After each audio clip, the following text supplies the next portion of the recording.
सावन महीना में और स्वतंत्रता दिवस के अवसर पर, रक्षाबंधन के अवसर पर मैं अपने विधानसभा वासी को, जिलावासी को, प्रखंडवासी को, पंचायतवासी को मैं बधाई देता हूँ। नमस्कार, स्वागत है आप लोगों को मधुबनी मिथिला न्यूज चैनल में। हमारे बगल में जो बैठे हैं डॉक्टर श्री रामप्रीत पासवान जी, जो राजनगर विधानसभा 37 के विधायक हैं और पूर्व में मंत्री भी रह चुके हैं।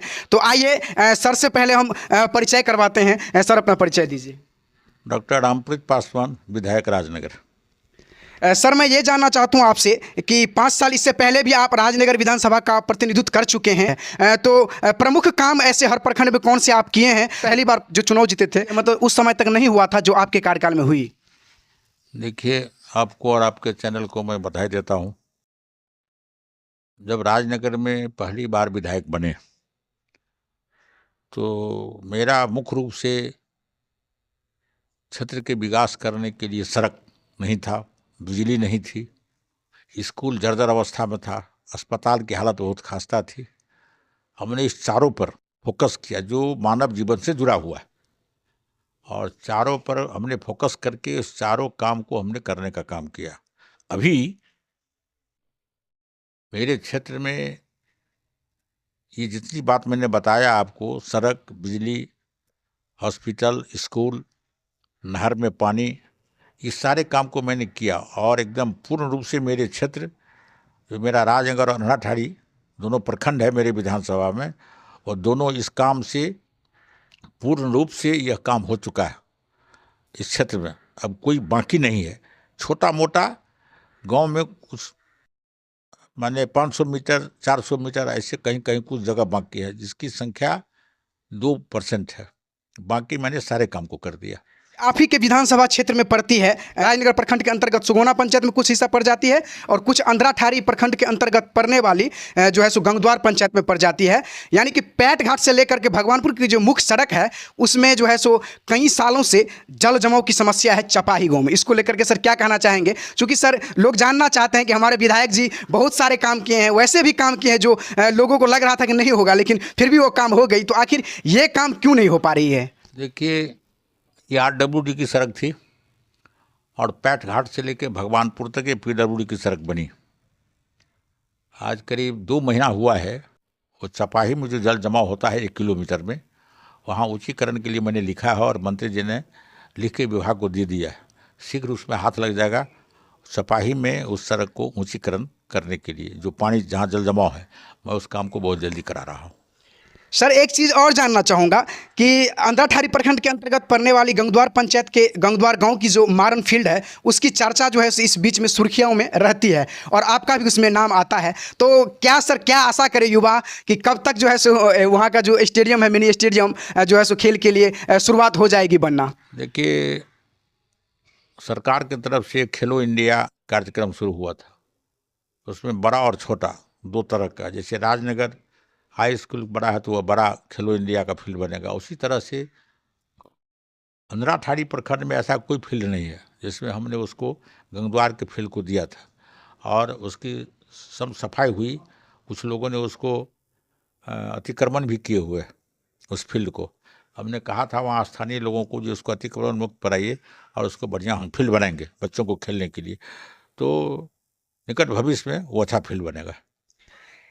एक सर और जानकारी लेना चाहूँगा कि ये अभी सोशल मीडिया पे हम देखे हैं कि 2-4 न्यूज़ चैनल पे हम देखे कि कुछ युवा और कुछ लोग जो है सो ये कहते हुए नजर आए इसमें कि हमारे डॉक्टर रामप्रीत पासवान जी विधायक हैं, फिर भी कई वर्षों से चर्चा थी कि गंगद्वार घाट में पुल बनेगी, लेकिन अब भदवार में बनेगी। तो इसको लेकर के ये लोग ये जानना चाहते हैं कि आखिर गंगद्वार में क्यों नहीं बन सकी?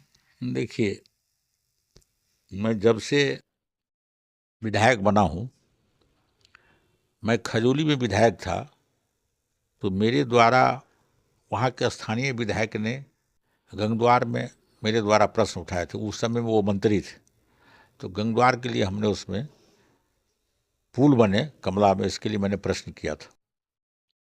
उस समय में गंगद्वार की कहीं चर्चा नहीं थी। और हमसे पूर्व के MLA जब वो MLC बन गए तो उनके द्वारा गंगद्वार की चिंता विधान परिषद में किया गया। विधान परिषद में जब इसकी चर्चा हुई तब आपके गांव के गंगद्वार के मुखिया जी लोग मेरे यहाँ आए थे। मैंने मुख्यमंत्री से इस प्रश्न को रखा था, तो मुख्यमंत्री जी ने कहा था जब भदवार या गंगद्वार, हमने कहा जब पहले गंगद्वार था, अब गंगद्वार की बात हो रही है। एमएलसी साहब इसके बाद वो एमएलसी से हट भी गए थे, तो एमएलसी साहब ने वहाँ गंगद्वार का भी चर्चा की है। तो अभी प्रथम फेज में भदवार में ये पुल का शिलान्यास होने जा रहा है, स्वीकृति मिल गई है। अब निकट भविष्य में फिर चाहेंगे हम लोग, इसीलिए सेकेंड फेज में गंगद्वार का नाम आया है। तो सेकेंड फेज में भी लोकतंत्र में प्रयास किया जा सकता है, फिर प्रयास करेंगे। तो अभी स्वीकृत हुआ है वहाँ भदवार में, तो सेकेंड फेज में प्रयास करेंगे जो गंगद्वार में भी हो जाए। भदवार में हुआ है तो गंगद्वार में हो, लेकिन अभी तत्काल गंगद्वार में संभव नहीं है। इसीलिए जो गंगद्वार से पिपरा घाट की दूरी कम है। वहाँ जो टेक्निकल एक्सपर्ट लोग आए थे तो उन्होंने कहा था जो पिपरा घाट से गंगद्वार की दूरी कम है, और ये झंझारपुर में जो 4 लाइन का पुल है और ये इसके मध्य में ये पड़ता है। 3-4 ऐसा पॉइंट था उस रोड में। आपको यूनिवर्सिटी संदीप फाउंडेशन का एक यूनिवर्सिटी भी है, संदीप यूनिवर्सिटी है, तो राजनगर से सीधे वो सड़क जाती है। तो अभी तत्काल भदवार में पुल की स्वीकृति हुई है, और फिर बाद में हम लोग देखेंगे गंगद्वार के लिए भी।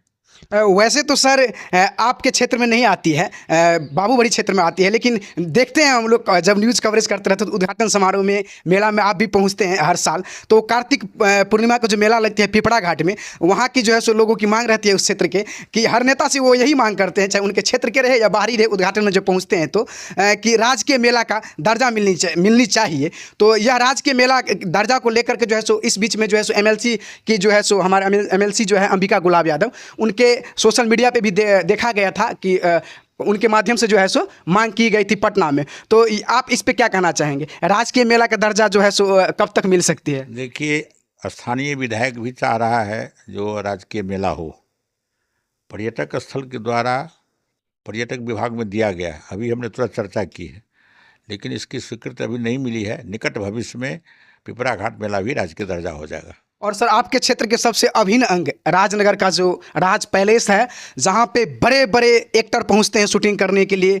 1 जनवरी को लाखों की तादाद में वहाँ पे लोग पहुँचते हैं, लाखों लोग वहाँ पे सम्मिलित होते हैं, वहाँ पे फंक्शन होती है और कई प्रकार की जो है सो फंक्शन होती ही रहती है, और बड़े बड़े एक्टर भी शूटिंग करने के लिए पहुँचते हैं, बड़े बड़े नेता भी वहाँ पर जो है सो पहुँचते हैं। तो इसका जो है सो पर्यटक स्थल की मतलब जो है सो मांग आप जो है सो कब से कर रहे हैं, और मतलब कहाँ पर जो है सो त्रुटि हो रही है जो नहीं हो पा रहा है? वो नहीं होगा, ये दरभंगा महाराज की निजी संपत्ति है। ये हमने बार बार आग्रह किया है जो उसको धार्मिक न्यास में आप दे दीजिए। बिहार सरकार का एक ट्रस्ट है धार्मिक न्यास, तो वो न दे रहे हैं न होगा। तो निजी संपत्ति को हम लोग चाहते हैं जो अधिग्रहण करें, लेकिन वो हो नहीं रहा है। आपका मन है कि हो जाए? हाँ, बहुत प्रयास कर रहे हैं जो हो जाए। हम अभी जो वर्तमान में दरभंगा महाराज हैं उनको भी मैंने जाके आग्रह किया है, लेकिन जब दे ही नहीं रहे हैं तो फिर पर्यटक स्थल कैसे बनेगा? इसलिए अब दूर दूर तक अब संभावना नहीं नज़र आ रहा है। जब वो दे देंगे तो हम लोग उसको शीघ्र पर्यटक स्थल घोषित करके उसको सुंदर बनाएंगे। लेकिन जब वो उनकी निजी संपत्ति है तो निजी संपत्ति को तो हम लोग पर्यटक स्थल नहीं घोषित कर सकते हैं, इसीलिए नहीं हो रहा। सर यहाँ सहुरिया गांव जो है अंद्राठारी प्रखंड के अंतर्गत पड़ने वाली, वहाँ पे जो डकैती हुई थी, शायद आप भी वहाँ पे पहुँचे थे। क्या कहना चाहेंगे सर, इस तरह की बड़ी बड़ी वारदात हो जाती है? देखिए, लोगों के मन मिजाज को कोई भी सरकार ठीक नहीं कर सकता है। आपके मन में क्या है, मेरे मन में क्या है, और जो लोग हैं उनके मन में क्या है, चोरी डकैती बेईमानी साधु बनना मारपीट करना, ये तो मन की उपज है। तो ये जो साहू जी के यहाँ जो ये डकैती हुई है बहुत दुखद है। हम वहाँ गए थे, लोगों को सांत्वना भी दी है, उसमें से एक डकैत मारा भी गया है और प्रशासन लगा हुआ है इसके उद्बोधन में। मैंने एसपी साहब से भी बात की है, तो उन्होंने कहा है बहुत जल्द इसका हम ये करेंगे, उद्बोधन करेंगे। ये जो मारा गया हुआ डकैत था, पहले भी उसका डकैत नाम है। तो इस तरह से प्रशासन तत्पर है जो लोगों को न्याय मिले। हमारी सरकार के द्वारा न्याय, जो भी आदमी गलत काम करता है तो उसको पकड़ के उसको जेल में बंद किया जाता है और न्याय देने की बात हम लोग करते हैं। तो निश्चित रूप से उस घरवाली को न्याय मिलेगा और जिसने वो डकैती किया है उसका उद्भेदन होगा। सर 2 सवाल मेरा और रह गया है कि जब आप सर PHED मंत्री थे उस समय में जो है सो सक्रिय आप रहते थे, कई तरह के नंबर जारी किए थे आप और त्वरित कार्रवाई भी होती थी। जल नल योजना जो नीतीश कुमार की ड्रीम प्रोजेक्ट थी वो धरातल पे नहीं उतर सकी, लेकिन अभी कुछ क्षेत्र है मधुबनी का जहाँ पे जल संकट हो गई है, तो जल नल योजना के बारे में क्या सर कहना चाहेंगे? देखिए, सरकार के द्वारा नल जल योजना 2 भाग में बांटा गया। एक PHD को दिया गया आधा, और आधा वार्ड ग्रामीण में गांव पंचायत के वार्ड सदस्य को दिया गया। वार्ड सदस्य को दिए, सरकार का स्पष्ट मंशा था, लोग ही कहते थे कि संवेदक के द्वारा लूट लिया जाता है, तो सरकार ने तय किया जो वार्ड सदस्य एक जनप्रतिनिधि होते हैं उनके अंदर एक कमेटी बना करके उस काम को करवाया जाए। तो जो भी पंचायत स्तर से काम हुआ उसमें त्रुटि पाई गई, ठीक से काम नहीं हो पाया।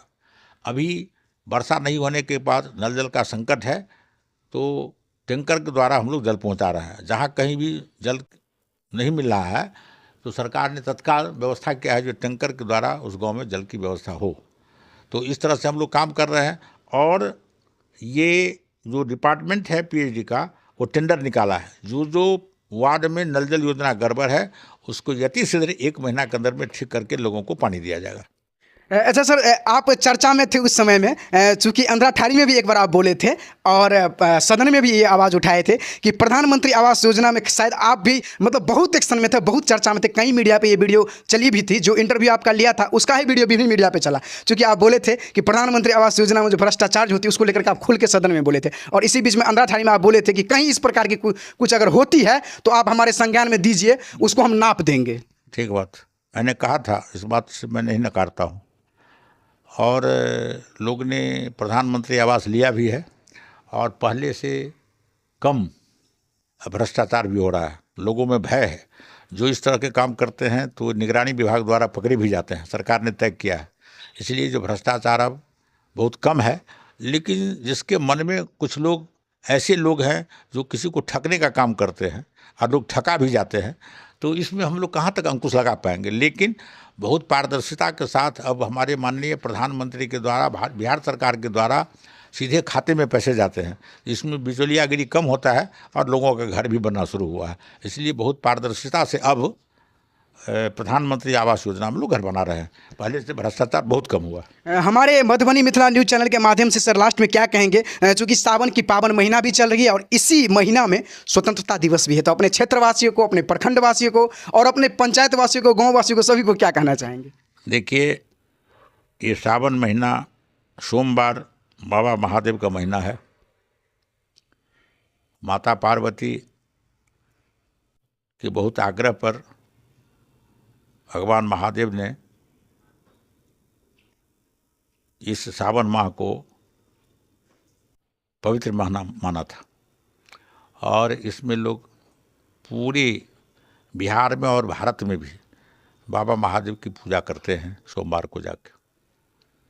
इस सावन महीना में और स्वतंत्रता दिवस के अवसर पर, रक्षाबंधन के अवसर पर, मैं अपने विधानसभा वासी को, जिलावासी को, प्रखंडवासी को, पंचायतवासी को मैं बधाई देता हूं, अभिनंदन और स्वागत करता हूं। यह इनकी स्वतंत्रता दिवस के अवसर पर और रक्षाबंधन के अवसर पर, जो भाई बहन का पर्व है, पूरे उत्साह के साथ हम लोग मनाते हैं। स्वतंत्रता दिवस भी तिरंगा लहराते हैं और उत्साह के साथ मेरा देश कैसे मजबूत रहे, मेरा देश कैसे विकास करे, अर्थव्यवस्था में कैसे आगे आए, हम सारे लोग मिल कर के अपने देश और झंडा को नमन करते हैं स्वतंत्रता दिवस के अवसर पर। तो मैं अपने विधानसभा वासी, जिलावासी, राज्यवासी और पंचायतवासी को मैं इस पर्व के लिए धन्यवाद देता हूं, इनकी मंगल कामना करता हूं और पूरे पवित्र मन से ये दोनों पर्व को मनाएं, यही इनसे आग्रह करता हूं। हमारे साथ थे डॉक्टर रामप्रीत पासवान, जो विधायक हैं, पूर्व मंत्री भी थे, सक्रिय रहते हैं। और सबसे अच्छी हम लोगों के क्षेत्र के लोगों के लिए ये है कि अगर किसी प्रकार की कहीं भ्रष्टाचार हो रही है, अगर आप इनके संज्ञान में देंगे तो त्वरित कार्रवाई ये करते ही हैं और करवाते ही हैं। इसी तरह का न्यूज़ देखने के लिए बने रहे मधुबनी मिथिला न्यूज़ चैनल पे।